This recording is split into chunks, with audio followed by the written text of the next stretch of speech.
يا صديقي، الفيروز السيناوي المصري عالم رباني من التكوين اللوني اللي بيكون سبب في تحديد لونه هو وجود المعادن الداخلة في الحجر زي أكاسيد النحاس، وعالم من الجمال والأشكال اللي كانت سبب نسميها بطريقة بلدي. زي ما يكون الفيروز أخضر فاتح اللون الجرين أوشن بنسميه فيروز طوري، وزي ما يكون الفيروز الأزرق فيه شقوق كتير وألوان كتير ودواير كتير بنسميه فيروز عش النمل.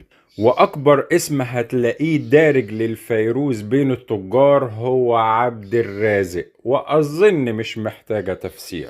عملت لك مجموعة كبيرة من الفيروزات كلها منتقاها نقدر نستخدمها في الحلي أو هنقدر نستخدمها في الزينة أو هنقدر ندخرها كقطعة مجوهرات جميلة بسعر مناسب.